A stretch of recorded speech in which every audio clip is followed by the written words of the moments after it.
দই পটল করব, তার জন্য পটল লাগবে, দই লাগবে, আর পোস্ত, বাদাম, আদা, লঙ্কা দিয়ে একটা পেস্ট লাগবে।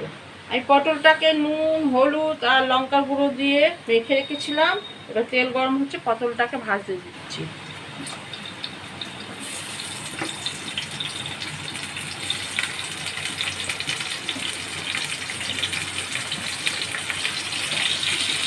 পটলটা ভাজাবো, আমি এই মশলাটা তৈরি করব মিক্সিতে। এর মধ্যে দইটাও দিয়ে দিলাম, দিয়ে এবার মশলাটা, পটলগুলো ভাজা হয়ে গেছে, এবার তুলে নেব।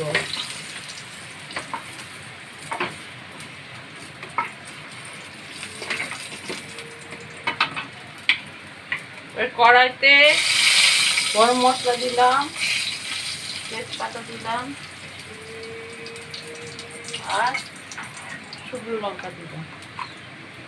শুকনো লঙ্কা দুটো দিলাম, দিয়ে এটা হতে দিই। তারপরে আদা, বাদাম আর দই আর পোস্তটাকে দিয়ে দিলাম। পোস্ত দেবো, 1 চামচ চিনি দিলাম, হাফ চামচ হলুদ দিলাম, 1 চামচ নুন দিলাম, কাশ্মীরি লঙ্কার গুঁড়ো দিলাম আর একটু জিরের গুঁড়ো দিলাম, দিয়ে কষবো। কষাতে হবে। এবার ওই মিক্সি ধোয়া জলটা দিয়ে দিলাম, দিয়ে আর ফোটাবো।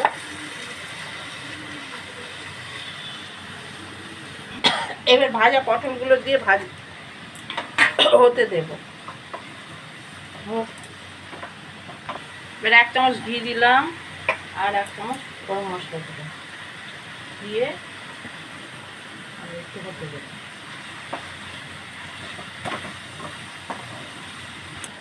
এবার পটল পোস্ত রেডি, এবার নামাবো। শাক ভাজা করব, নোটে শাক ভাজা।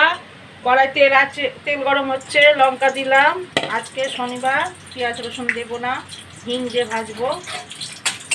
লঙ্কাটা হোক।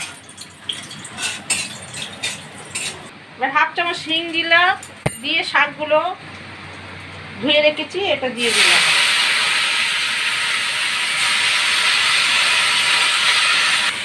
এক চামচ চিনি, 1/2 চামচ হলুদ, 1/2 চামচ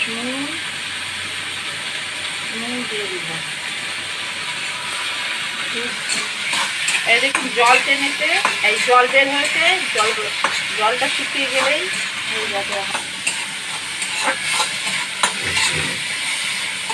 এরকমভাবে শাক ভাজতে খুব ভালো লাগে। এবার আমি নামিয়ে নেব।